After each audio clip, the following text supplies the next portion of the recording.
আজকের ভিডিওটা কিন্তু ছিল যেদিন প্রথম দিন বৃষ্টি হয়েছিল সেই দিনের ভিডিও। আর এটা হচ্ছে শ্রেয়াসদের বাড়িতে, মানে শ্রেয়াসের দাদুর বাড়িতে। Hello viewers, welcome to our channel Shreyas and mom. আমি শ্রাবন্তী আপনাদের স্বাগত জানাই নতুন আরেকটি ব্লগে। কেমন আছেন আপনারা সবাই? আশা করি সবাই ভালো আছেন। প্রতিদিন ভিডিও আপলোড করি, ভিডিও শেয়ার করি আপনাদের সাথে, কিন্তু আপনারা কেমন আছেন সেটা কিন্তু জিজ্ঞেস করা হয় না। তো আজকে কিন্তু কেমন আছেন জিজ্ঞেস করেছি, আর আপনারা অবশ্যই এই রিপ্লাইটা দিয়ে যাবেন কমেন্টে। তো আমরাও কিন্তু বেশ ভালোই আছি। তার এই ভিডিওটা ছিল যেদিন প্রথম দিন বৃষ্টি হয়েছিল, আমি শ্রেয়াসদের বাড়িতে ছিলাম, তখন ভিডিওটা করেছিলাম, যেহেতু একটা মাত্র ক্লিপ নিয়েছিলাম। তো এই ভিডিওটা আর কোনোভাবেই শেয়ার করা হয়নি, তো আজকে ভাবলাম ক্লিপটা শেয়ার করে দিই। এখন আপনাদের যে নারকেল গাছটা দেখালাম, সেই গাছটা কিন্তু আমার মায়ের হাতেরই গাছ বলা চলে, কারণ এই গাছটা মা চারা গজিয়ে আমাকে দিয়ে পাঠিয়েছিল লাগানোর জন্য। তো গাছটা কিন্তু অনেকটাই বড় হয়ে গেছে। তো আমার মায়ের হাতের স্মৃতি আসলে কম বেশি সব জায়গায় রয়ে গেছে, মামার বাড়িতে, আমার বাসায়, আমার শ্বশুর বাড়িতেও, মাসির কাছে, মামার কাছে, সবার কাছেই কম বেশি মায়ের স্মৃতি রয়ে গেছে। তো যাই হোক, আর কিন্তু এতদিন পরে হঠাৎ বৃষ্টি পেয়ে সবাই কিন্তু অনেক বেশি খুশি। সব থেকে বেশি খুশি আমাদের চারপাশের প্রকৃতি। তো অনেক বকবক করে ফেললাম, এখন আসি কাজের কথাই। তো আজকে নিয়ে এসেছি আপনাদের জন্য থানকুনি, আপনাদের জন্য না, বোনদের জন্য নিয়ে এসেছি, যেহেতু বোনরা থানকুনি পাতাটা খায় না, কিন্তু এটা আমাদের শরীরের জন্য খুবই উপকারী। তো কোনো না কোনোভাবে তো খাওয়াতে হবে। বাচ্চারা যেমন কিছু খেতে না চাইলে মারা যে কোনো প্রসেসে বাচ্চাদেরকে খাবারটা খাওয়ানোর চেষ্টা করে, তো বোনদেরও আমার আজকে প্রচেষ্টা এই থানকুনি পাতাটা কীভাবে ওদের খাওয়ানো যায় এবং মনের ইচ্ছা করে খাওয়ানো যায়। তো যেই চিন্তা সেই কাজ, চলে এসেছি বোনদের জন্য থানকুনি পাতাটা প্রসেসিং করতে। তো ফার্স্টে আমি থানকুনি পাতাটা ঝিরিঝিরি করে কেটে নেব। আপনারা কিন্তু দেখতে থাকুন আমি কি করি এই থানকুনি পাতা দিয়ে, আর বোনরা খেয়ে কি বলে, আর কি পছন্দ করে নাকি পছন্দ না করে সেটাও আপনাদের সাথে শেয়ার করছি। তো অবশ্যই পুরো ভিডিওতে আমাদের সাথেই থাকুন। এই পাতাটা কিন্তু যত ঝিরিঝিরি করে কাটতে পারবেন ততই ভালো হবে। তো আমিও যতটুকু সম্ভব ঝিরিঝিরি করে কাটার চেষ্টা করছি। আমার কিন্তু সব কাজ বটি দিয়ে করতেই ভালো লাগে, আমি বটিতেই কমফোর্টেবল। আমি ছুরি দিয়ে তেমন একটা কাজ করতে পারি না, ছুরি চাকু এসব আমি ব্যবহার করতে পারি না খুব একটা, আমার কাছে বটি দিয়ে কাটাকুটি করতে ভালো লাগে। তো এই যে আমি শাকটা ঝিরিঝিরি করে কেটে নিয়ে নিয়েছি। তো এখন একটু লবণ দিয়ে ভালো করে মথে নিব যতটুকু সম্ভব। একদম যে মধ্যে জল বের করে ফেলতে হবে তা কিন্তু নয়, জলটা আমি ফেলে দিব না, কারণ জল যদি বের হয়েও যায় জলটা আমি ফেলে দিব না, কারণ জলটা ফেলে দিলে আসলে এটাতে কোনো ভিটামিনই থাকবে না। তো এটার জন্য জলটা ফেলবো না, যদি জল বেরও হয়ে যায় আমি জলটা রেখে দিব। তো মধ্যে দেখি জল বের হয় কিনা। এটা আসলে আমি অনেকক্ষণ ধরে একটু ভালোভাবে মথে নিলাম, কিন্তু আমি ভেবেছিলাম জল বের হবে, কিন্তু যেহেতু আমি ধুয়ে জল ঝরিয়ে রেখেছিলাম, জল ঝরাতে দিয়ে রেখেছিলাম অনেকক্ষণ, তাই সবগুলো জলই কিন্তু ঝরে গেছে, আর এখান থেকে কোনো এক্সট্রা জল বের হয়নি। তো যদি জল বের হয় তাহলে কিন্তু এখানে আবার এক্সট্রা করে আপনাকে কর্নফ্লাওয়ার বা বেসন যে কোনো একটা কিছু অ্যাড করতে হতে পারে। তো আমি এখানে নিয়ে চলে এসেছি ডাল আর চাল একত্রে ভিজিয়ে রেখেছিলাম, ভিজিয়ে আমি বেটে নিয়ে চলে এসেছি। আর এই যে দিয়ে দিচ্ছি কুচনো পেঁয়াজ। কুচনো পেঁয়াজটা একটু বেশি পরিমাণেই দিবেন, একটু বেশি পরিমাণে দিলেই খেতে ভালো লাগবে, অনেকটা পেঁয়াজের মতো। তো তারপরে দিয়ে দিচ্ছি আমি একটু রসুন আর আদা বাটা দিয়েছি। রসুন আর আদা বাটাটা অবশ্যই দেওয়ার চেষ্টা করবেন, আর রসুন আদা বাটা না দিলে কিন্তু খুব একটা ভালো টেস্ট আসবে না। তারপর দিয়ে দিলাম একটু বেশি পরিমাণে কাঁচা লঙ্কা কুচি দিয়ে দিলাম। তো তারপর দিয়ে দিচ্ছি অল্প পরিমাণে হলুদের গুঁড়া, অল্প জিরা আর ধনে গুঁড়া দিয়ে দিচ্ছি। এখন দিয়ে দিব যে থানকুনি পাতাটা আমি লবণ দিয়ে ভালোভাবে মথে রেখেছিলাম, সেই থানকুনি পাতাটা দিয়ে দিলাম। তো আমি কিন্তু এখানে পাতার পরিমাণে লবণটা দিয়েছি, তো যেহেতু আমি এখানে ডাল ইউজ করব, পেঁয়াজ দিয়েছি, তো সেই জন্য সেই পরিমাণে আরও একটু লবণ দিয়ে দিলাম।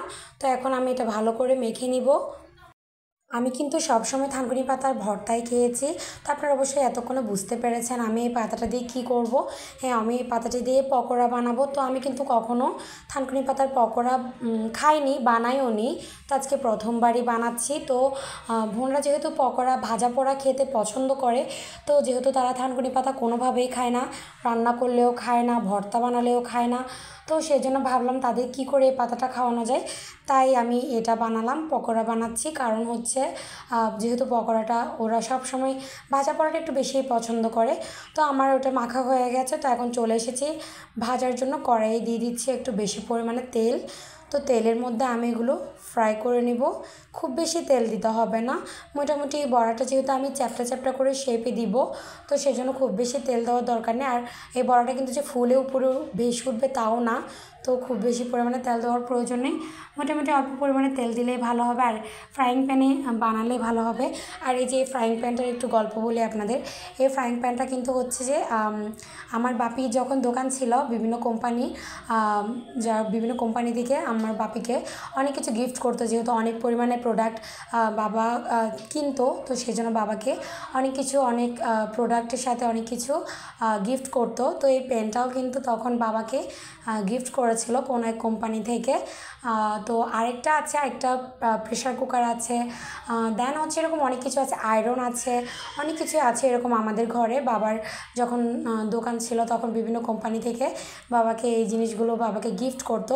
তো এটা কিন্তু আজকে অনেক বছরের পুরাতন এই পেনটা, এটা কিন্তু ইউজ করতে করতে একদম নষ্ট হয়ে গেছে, তাও কিন্তু এই যে এটা স্মৃতি, দেন হচ্ছে পুরাতন জিনিসের প্রতি না একটা আলাদা একটা মায়া কাজ করে, একটা টান কাজ করে। এগুলো আসলে যতই পুরনো হয়ে যাক না কেন, আমার কাছে অন্তত, বিশেষ করে আমার বাবা মায়ের কোনো কিছু কিন্তু আমার কাছে, অনেকে বলে যে বাবার দিনের ছাতা নাকি ছেলের দিনের জুতার সমান, তো আমার কাছে এটা মনে হয় না। আমার বাবা মায়ের যে কোনো কিছু, সেটা ছোট্ট একটা জিনিস হোক, একদম ফেলনা হোক, সেটাই আমার কাছে অনেক মূল্যবান মনে হয়। আমার কাছে এটা আসলে ভীষণ আগলে ধরে থাকতে ইচ্ছা করে, আমি আগলে ধরে রাখিও।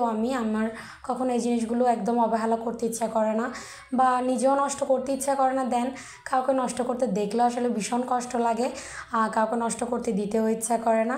তো এই যে আমি চ্যাপ্টার চ্যাপ্টার শেপে কিন্তু বড়াগুলো দিয়ে দিয়েছি।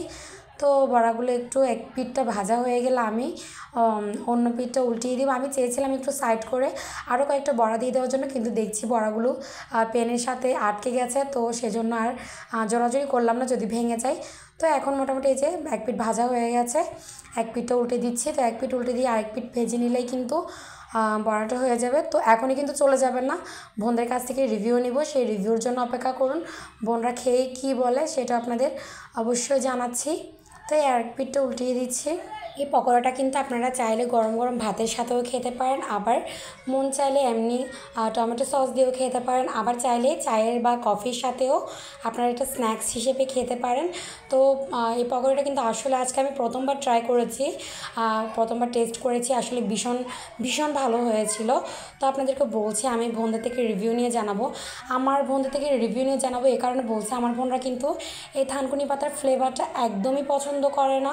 আর আমি যেভাবে এখন পকোড়াটা বানালাম, একদম কোনো ফ্লেভারই কিন্তু এটাতে থাকে না, যে থানকুনি পাতার একটা মেটে মেটে যে ফ্লেভারটা, সেই ফ্লেভারটা টোটালি একদম চলে যায়, কোনো এরকম বাজে ফ্লেভারই থাকে না, আর খেতেও বেশ ভালো লাগে। তো সেজন্য আপনাদের বারবার বলছি বোনদের থেকে রিভিউ নিয়ে আপনাদের জানাবো। এই যে কিন্তু আমার পাতার বড়াটা ভাজা হয়ে গেছে, তো এভাবে এই যে সবগুলো বড়াই কিন্তু ভাজা হয়ে গেছে। তো এখন কিন্তু বোনদের কাছে রিভিউ নিব, বোনদের কাছ থেকে রিভিউ নেওয়ার পালা।